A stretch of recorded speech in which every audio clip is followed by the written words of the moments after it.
Syah. Nak lihat mana? Tak tahu lah, tak boleh nak decide lah. Sekejap lah, aku tanya ChatGPT dulu ChatGPT, perlu ke saya korek dengan dia ni? Syah, sekarang pukul berapa Oh apa?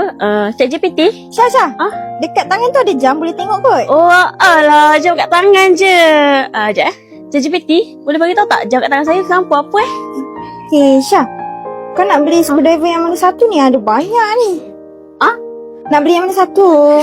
Aku tak tahu lah sebab ChatGPT tak reply lagi ni, tengah loading. Kau tak payah pening-pening lah. Ni, kau ambil je se-exclusive box ni. Dalam ni ada 5 screwdriver. Terus lagi jimat dari beli loose item.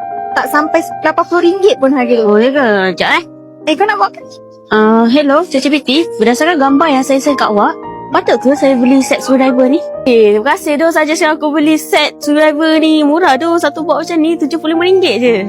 Ni kalau nak beli kat mana ada? Aku pun tak sure tu kat mana. Sekejap aku tanya ChatGPT dulu.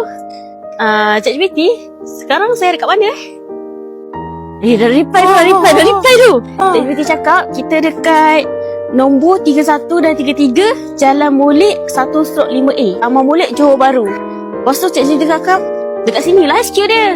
Buka pukul berapa Buka daripada pukul 9.30 pagi sampai 8 malam. Kau jangan risau sebab dia tulis kat sini buka hari-hari. Wow,